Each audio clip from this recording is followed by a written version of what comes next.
Hi எல்லோருக்கும் வணக்கம். Bigg Boss season 8 Tamil. So இந்த வீடியோவில் நம்ம இன்னைக்கு ப்ரமோ 1ல் நடந்த சண்டை வந்து பார்த்தீங்கன்னா முடிஞ்சிருச்சு. ஸோ இப்போ லைவில் வந்து பார்த்தீங்கன்னா டிஸ்கஷன் போயிட்டுருக்கு.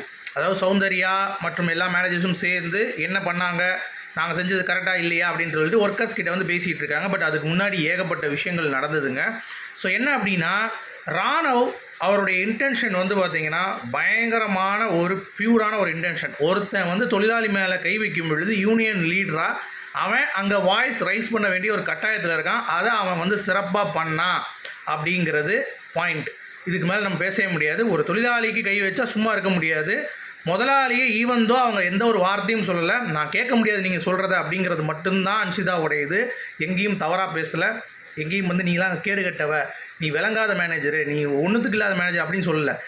என்னுடைய மலையை ரசிக்கக்கூடிய ஒரு நபர் அந்த கொடையை பிடித்து இருக்கும் பொழுது அங்கே நிற்கக்கூடாது, நீங்கள் போங்க அப்படிங்கிற அந்த ஒரு அதிகாரத்தோனை வந்து நான் அதை கேட்க முடியாதுங்க, நான் இங்கே நிற்கிறேன் அப்படின்ற மாதிரி சொன்ன அன்ஷிதாவை நேராக வந்து ஒரு நாய் வந்து தெருநாய் வந்து பார்த்திங்கன்னா போய் டபால்னு கடிக்கிற மாதிரி நம்ம உட்காந்து எதுவும் பண்ணியிருக்க மாட்டோம், ஆனால் வந்து கடிக்கும் பாருங்கள், அந்த மாதிரி தான் இருந்தது. சரியா? ஒரு மேனேஜராக நீங்கள் வந்து ட்ரீட் பண்ணியிருந்தீங்க, கண்டிப்பாக வந்து நினச்சிருந்தீங்க அப்படின்னா மனசில் நீங்கள் அப்படியே வந்து அன்ஷிதா கிட்ட கூட பிடிச்சிட்டே வந்து இந்த மாதிரி நிற்காதீங்க, இங்கே வந்து நிற்கக்கூடாது, ஏன்னா இது வந்து ரூல்ஸ் வந்து இப்போ புதுசாக அப்ளை ஆகிருக்கு, இந்த மாதிரி உங்கள் இறுதி தான் இருக்கணும் அப்படின்றத பேசி புரிய வச்சுருக்கணும். பேசினா கண்டிப்பாக அவங்க கேட்டிருப்பாங்க அப்படிங்கிறது என்னுடைய தாழ்மையான கருத்து. ஸோ ஆரம்பமானது சௌந்தர்யாவுடைய தவறு தான், இதில் எந்த ஒரு மாற்று கருத்தும் இல்லை. அதாவது சௌந்தர்யா ரூல்ஸை பற்றி பேசுகிற, வாய்க்கிலேயே பேசுகிற சௌந்தர்யா அதே ஒர்க்கர் கூட மலையில் டான்ஸ் ஆடுறது, அதே ஒர்க்கர்கிட்ட போய் சைக்கிள் மேலே ஏறி நிற்கிறது, இந்த மாதிரி பல ரூல்ஸ் பிரேக் பண்ணிவிட்டு இப்போ வந்து நொர்நாட்டியம் பேசக்கூடாது அப்படிங்கிறது என்னுடைய point of view. So Soundarya பொறுத்த வரைக்கும் இட்ஸ் கிளவுந்தர்யா அப்படிங்கிறது இந்த டாஸ்கில் ப்ரூவ் ஆகிடுச்சு. ஸோ ராணவ், அன்ஷிதா, முத்துக்குமரனுடைய பாயிண்ட்ஸ் வந்து பர்ஃபெக்டாக வந்து பார்த்திங்கன்னா மேட்ச் ஆகுது. ஒரு சில இடங்களில் தவறு இருக்குது அப்படிங்கிறது என்னென்ன அப்படிங்கிறத நம்ம பார்ப்போம். சரியா? ஃபஸ்ட்டு எடுத்தவொடனே இந்த சண்டைக்குள்ளே போகிறப்ப ஃபஸ்ட்டு அன்ஷிதா வந்து மலையை ரசிக்கிறார்கள். ஸோ அருமையாக மழை பெய்ந்து கொண்டிருக்கிறது, அதை பார்த்துட்டு இருக்காங்க. சௌந்தர்யாவுக்கு அது வந்து கடுப்பாகுது, ஏன் வந்து இவங்க மலையை ரசிக்கிறாங்க அப்படின்னு சொல்லிட்டு. ஸோ இவங்களாம் ஒரு புது ரூல் போட்டிருக்காங்க, விடுதிக்குள்ளே தான் இருக்கணும், தொழிற்கூடத்துக்கு வரணும், வேலை பார்க்கணும், இதுதான் வந்து புதுசாக அப்டேட்டான ரூல். அது இன்னும் மேனேஜருக்கு மூலமாக ஒர்க்கர்ஸுக்கு வந்து தெரியப்படுத்தவில்லை. நீங்கள் அங்கே தான் இருக்கணும்னு சொல்கிறாங்க. அவங்க அங்கேருந்து மீறி கொஞ்சம் தூரம் தள்ளி வந்து, ரொம்பலாம் தள்ளி வரல, அந்த விடுதி இருந்து கொஞ்சம் தூரம் தள்ளி வந்து கொடையில் பிடித்து ரசித்தபடி மலையை வந்து ரசித்தபடி இருக்கிறார்கள். இதை பார்த்தது நீங்கள் அங்கே தான் இருக்கணும், நீங்கள் அங்கே தான் இருக்கணும் 2 தடவை சொல்கிறாங்க. அவங்க வந்து இல்லைங்க அது என்னுடைய இது, நான் எங்கேனாலும் இருப்பேன், நீங்களாம் சொல்லக்கூடாது, நான் கேட்க மாட்டேன் இந்த விஷயத்தில் அப்படின்ற மாதிரி சொல்கிறாங்க. வார்த்தைகள் அதிகப்படுத்து, அந்த இடத்தில் வார்த்தைகள் கொஞ்சம் கம்மியாக இருக்கணும், அது அன்ஷிதாவுடைய தவறு. ஆனால் ரொம்ப அதிகப்படுத்தலை. ப்ராப்பராக சொல்லுவோம்ல, சார் என்ன சார் இப்படிலாம் நீங்கள் சொல்லாதீங்க சார் அப்படின்னு சொல்லுவோம்ல. இப்போ மேனேஜர் வந்து ஒர்க் பண்ண சொல்கிறார், நாளைக்கு கண்டிப்பாக இருக்கணும்னு சொல்கிறாருன்னா, இல்லை சார் எனக்கு வந்து என்ன நீங்கள் கண்டிப்பாக இருக்கணும் அப்படின்னோடனே இல்லை சார் அப்படிம்பாங்க. அடுத்தது என்ன கண்டிப்பாக இருந்தால் ஆகணும் அப்படின்னு சொல்லி வாய்ஸ் ரைஸ் பண்ணுவார் மேனேஜர். அப்போ என்ன ஆயிரும், சரிங்க சார் சொல்லிடுவாங்க. அந்த மாதிரி எதுவுமே கொடுக்கல அன்ஷிதாக்கு. இங்கேருந்து 2 தடவை சொல்கிறாங்க, இல்லைன்னொடனே நெய்ட்டாக போய் மேனேஜர் வந்து டப்புன்னு அரைஞ்சா எப்படி இருக்கும் தொழிலாளியை. இப்போ நீங்கள் ஒர்க் பண்ணுறீங்க, நானே படிச்சுட்ருக்கேன், ஓகேவா, என்ன பண்ணுறேன் அப்படின்னு படிச்சுட்டு இருக்கும் பொழுது திடீர்னு வந்து இது சீக்கிரம் படிங்க அப்படின்றீங்க. ஏங்க இருங்கங்க இப்போ தானே ஆரம்பிக்கிறேன்றீங்க, இந்த சீக்கிரம் படிக்கிறீங்களா இல்லையாங்கிறீங்க. சரிங்க பார்க்குறேங்க அப்படின்னு சொல்கிறேன். இல்லைங்க சீக்கிரம் படிக்க முடியாதுங்கன்றேன். உடனே வந்து டப்புன்னு அரைஞ்சா எப்படி இருக்கும், டப்புன்னு வந்து அந்த மாதிரி தான் சௌந்தர்யா வந்து பண்ணாங்க. அப்படி பண்ணக்கூடாது. வார்த்தையால் பேசி இன்னும் புரிய வைத்திருக்கணும். பக்கத்தில் வாங்க, பக்கத்தில் வந்து சொல்லுங்கள், இல்லைங்க சீக்கிரம் படிக்கணும், டைம் ஆகுது, இன்னும் நிறைய வேலை இருக்குது, எல்லோரும் வேலை பார்க்கணும், ஸோ இந்த மாதிரி ஏகப்பட்ட விஷயங்கள் இருக்குது, ஸோ அதனால் கொஞ்சம் அட்ஜஸ்ட் பண்ணி கொஞ்சம் பண்ணுங்கள் அப்படின்ற மாதிரி மேனேஜர் ரெக்வஸ்ட் பண்ணணும். எம்ப்ளாயீஸை பெரிய பெரிய கார்ப்பரேட்லேருந்து சின்ன சின்ன அலுவலகத்துலேருந்து இப்போ எம்ப்ளாயியோடைய ப்ரிஃபரன்ஸ் வந்து ரொம்ப ஓங்கி இருக்குது அப்படிங்கிறது தெரியுது. ரொம்ப மூஞ்ச காட்டுற மேனேஜர் வந்து பார்த்திங்கன்னா இருக்காங்க, அது வந்து பெரும்பாலும் கை வைக்கிற அளவுக்கு போகலை எங்கேயுமே. பட் இந்த அம்மா வந்து கை வச்சது அப்படிங்கிறது முதல் ரூல் பிரேக் பற்றி பேசுகிற இவங்களுக்கு தகுதியே கிடையாது. அதாவது அன்ஷிதா வந்து ஒர்க்கராக இருந்துட்டு அங்கே வந்து வராங்க, மேலே வரக்கூடாது, வீட்டிலேருந்து வெளியே வரக்கூடாது அப்படின்றதுல ரூல்ஸுங்கிறது இவங்க சொல்கிறதுக்கு அருகதை கிடையாது. ஏன்னா நேற்று அந்த ரூல்ஸை மீறிட்டாங்க, ஓகேவா.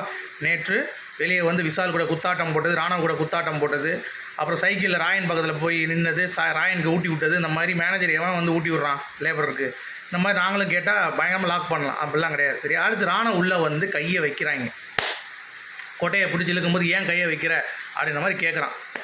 அது கேட்பான். ஏன்னா தொழிலாளி மேலே ஒருத்தன் கை வைக்கிறான்னா யூனியன் லீடர் நிற்பான்டா, ராணுவ வந்து நிற்பான்டா, நின்று தான் ஆகணும். அதுக்கு என்ன பண்ண சொல்கிற? அதுக்கு ஒன்று கை வைக்கல. ஏன் கொடை மேலே தான் கை இருக்குது, கை மேலே தான் உன் கொடை இருக்குது. கொடையை பிடிச்சி இழுக்கிற அப்படின்னா கொடையை மட்டுமா பிடிச்சி இழுக்க? கொடை பக்கத்தில் என்ன இருக்குது? அஞ்சுதான் கை தானே இருக்குது. ஏன் லூஸ் வாய் பேசிகிட்டு இருக்கு அப்படின்ற மாதிரி இருந்துச்சு. கை இழுக்கிறாங்களா, இழுத்தோன்னே இவங்க அப்படியே ஐயோ என்ன பண்ணுறேன். ஆனால் ராணுவ அடுத்து பேசின வார்த்தைகள் தவறு. என்ன அப்படின்னா, இந்த மாதிரி பண்ணிகிட்டு இருந்தீங்க தொழிலாளர்கள், உங்களுக்கு எதுவுமே நாங்கள் பண்ண மாட்டோம் அப்படின்னு சொல்லலாம். உங்களுக்கு நாங்கள் எதுவுமே செய்ய மாட்டோம், வேலைக்கு ஸ்ட்ரைக் பண்ணுவோம் அப்படி இப்படின்னு சொல்லலாம். ஆனால் இவன் என்ன சொல்லிட்டான் அப்படின்னா, உங்களுக்கு உணவு கிடையாது, உணவுக்கு எங்ககிட்ட தான் நீங்கள் நிற்கணும், எங்ககிட்ட நீங்கள் நிற்கணும் அப்படின்ற மாதிரி சொன்னோடனே அது வந்து தவறு. ஏன்னா ஒருத்தன் வந்து அதிகார வர்க்கத்தில் உங்களுக்கு உணவு கொடுக்குறான், உங்களுக்கு வேலை வாங்குறான் அப்படிங்கிறப்ப அவனுக்கு நான் பிச்சை போடுற மாதிரி நீ வந்து போடக்கூடாது. நீ வந்து தொழிலாளி, யூனியன் லீடராக இருந்தாலும் நீ ஒரு தொழிலாளி. அந்த இடத்தில் வார்த்தைகள் நீண்டது அப்படிங்கிறது தப்பு. அதை அழகாக முத்துக்குமரன் வந்து கரெக்ட் பண்ணுறான். சூப்பராக இருந்தது அது. முத்துக்குமரன் வந்துட்டு, இங்கே பாரு தம்பி, நீ பேசுனது எல்லாமே சரி, ஒரு தொழிலாளியாக ஒரு தொழிலாளிக்கு பிரச்சனை வரும் பொழுது யூனியன் லீடராக வந்து நின்றதெல்லாம் கரெக்டு. பட் வார்த்தைகள் கவனம் தேவை, வார்த்தைகள் இருக்கக்கூடாது, கவனமாக இருக்கணும், ஈக்குவாலிட்டி ரொம்ப முக்கியம் அப்படின்ற மாதிரி முத்துக்குமரன் வந்து பார்த்திங்கன்னா பேசுகிறாரு. அது அப்படியே டிரான்ஸ்ஃபார்ம் ஆகுது. கொஞ்சம் கொஞ்சமாக வந்து பார்த்திங்கன்னா சௌந்தர்யா ரொம்ப ஒரு கேவலமான ஒரு பிறவி இந்த வீட்டில், இந்த பிக் பாஸ் வீட்டில் அப்படிங்கிறதுனா அது சௌந்தர்யா தான். அவங்களுடைய மாக்கிங், இப்போ நான் பண்ணுற மாக்கிங்கே நிறைய பேர் வந்து பார்த்திங்கன்னா என்ன பயங்கரமாக பண்ணுறீங்கம்பாங்க. அப்போ நான் பண்ணுறதே மாக்கிங்னா சௌந்தர்யா பண்ணுறது வந்து கிட்டத்தட்ட 100 மடங்கு மாக்கிங் என்னோட அப்படிங்கிறது நான் சொல்லிக்கிறேன். ரிவ்யூராக நான் சொல்கிறேன். நான் பண்ணுக்கு பண்ணுறது அப்படி பண்ணுறாங்க. அது மூஞ்ச பார்த்தீங்கன்னு வைங்களேன், ஐயோ வெறிநாய் கூட தோற்றுரும். அதாவது ரொம்ப வெறிநாயாக இருக்கும் தெரியுமா, அது கூட ஒவ்வொன்று குழச்சி கடிச்சு கொதறி அந்த மாதிரி ஒரு வெறி இருக்கும்ல, அந்த மாதிரி இருக்குது. ஆனால் வந்து அடித்து நொறுக்கி இது பண்ணணுன்ட்டு, கடிச்சு கொதறணுன்ட்டு. ஏன் யூனியனுக்காக ஒரு தொழிலாளிக்காக சண்டை போடுற ஒருத்தனை நீ எப்படி நீ வந்து பண்ணுவ? அந்த மாதிரி நீ எப்படி பண்ணலாம்? கையை நான் வைக்கலை ஆச்சு குச்சின்னு சொல்கிறதெல்லாம் போய் உள்ளே போனால் ஜாக் பாயிண்ட்டை பிடிச்சிட்டா. நீ எதுக்கு கையை போய் பிடிச்ச, கொடையை பிடிச்ச, எதுக்கு நீ பண்ணுற? இந்த மாதிரி உனக்கு பேச தான் சொன்னாங்க, நீ மேனேஜர் தானே, நீ அதுக்கு ஏழுற மாதிரி நீ நடந்துக்கலையே அப்படின்னு சொல்லி ஜாக்லின் வந்து காரி துப்புது. சரியா? கரெக்டான ஒரு கேள்வி தான். அடுத்து இவங்க என்ன பண்ணுறாங்க, எல்லாரும் சேர்ந்து ஒரு முடிவு பண்ணுறாங்க. முத்துக்குமரன் தான் வந்து பேசிகிட்டு இருக்காரு, யூனியன் லீடர் அமைதியாக்கிட்டாங்க. அங்கே ராணுவ வந்து அங்கே பேசியிருக்க வேண்டும், அங்கே பேசலை. முத்துக்குமரன் தான் ஐடியா கொடுக்குறாரு. இந்த மாதிரி மேனேஜர்லேருந்து ஒரு ஆள் உள்ளே வரணுன்னே அருண் வந்துட்டு, அருணுக்கும் முத்துக்கும் ஆகிடுச்சு. அடுத்து திருப்பி அவர் கொடையை பிடிச்சி விளக்குறாரு. இந்த மாதிரி இப்படி தான் பண்ணணும், இப்படி தான் இருக்கணும், இப்படி தான் நீங்கள் பண்ணீங்க அப்படின்னு சொல்லி சொன்னோன்னே அருணுக்கு வந்து அப்படியே சரி பாட்டு இருந்தாலும் அவங்களுக்குள்ளே கூட ஒரு மனசு இருக்குது அப்படின்றாரு. அப்போ இவங்களும் பொண்ணானே அப்படின்ற மாதிரி நானும் பண்ணானே அப்படின்ற மாதிரி நம்ம அன்சிதாவும் பேச, ஸோ மாற்றி 2 பேரும் பேசிகிட்டு இருக்காங்க. இப்போ டிஸ்கஷன்ஸ்க்கு வந்து பார்த்திங்கன்னா 2 பேரும் ஒன்றில் நின்றுட்டு 2 பேரும் பேசிக்கோங்க, சௌந்தர்யாவும் அன்சிதாவும் அப்படின்ற மாதிரி பேச விட்டு 2 பேரும் அவங்கவுங்க கருத்துக்களை வந்து பார்த்திங்கன்னா பரிமாறி கொண்டிருக்கிறார்கள். அதில் முத்துக்குமரன் அவர்கள் பேசியது அப்படிங்கிறது வந்து ரொம்ப தெளிவாக இருந்தது. ரஞ்சித் வந்து சொன்னார், எப்பா தொழிலாளிகள் அப்படிங்கிறப்ப அவங்களுக்கும் சில விஷயங்கள் இருக்குது, ஸோ எல்லாத்தையுமே நீங்கள் வந்து பார்த்துக்கோங்க, சரியா? ரொம்ப அதிகாரம் பண்ணக்கூடாது அப்படின்ற மாதிரி சொல்கிறார். அது கரெக்டான பாயிண்ட் ரஞ்சித் அங்கே சொல்கிறது. அதை முத்துக்குமரன் ஏற்றுக்கிட்டார், ஓகே அப்படின்னு சொல்லிட்டு. பட் முத்துக்குமரன் வந்து என்ன சொல்கிறது, அந்த கொடையை பிடித்தது இது எல்லாமே வந்து பார்த்திங்கன்னா அவரும் வந்து சப்போர்ட் தான் பண்ணுறாரு. இதில் இன்னொன்று என்ன நடந்துச்சுன்னா, சரியா, கொடையை பிடிச்சி இழுத்தது ராணுவ சப்போர்ட் தான் முத்துக்குமரன் நிற்கிறாரு. ஆனால் ராணுவ மேலே கை வச்ச மஞ்சரி எத்தனை பேர் பார்த்தீங்க? மஞ்சரி வந்து இப்படி பேசிகிட்டு இருக்கான், கையை உடனே டப்புன்னு அடிக்குது மஞ்சரி. ஸோ அது வந்து ஒரு ஃபிசிக்கல் ஃபார்ம் ஆஃப் அட்டாக், அதுவும் தப்பு. ஸோ அதையும் பற்றி பேச வேண்டும். இங்கே 2 விஷயம்.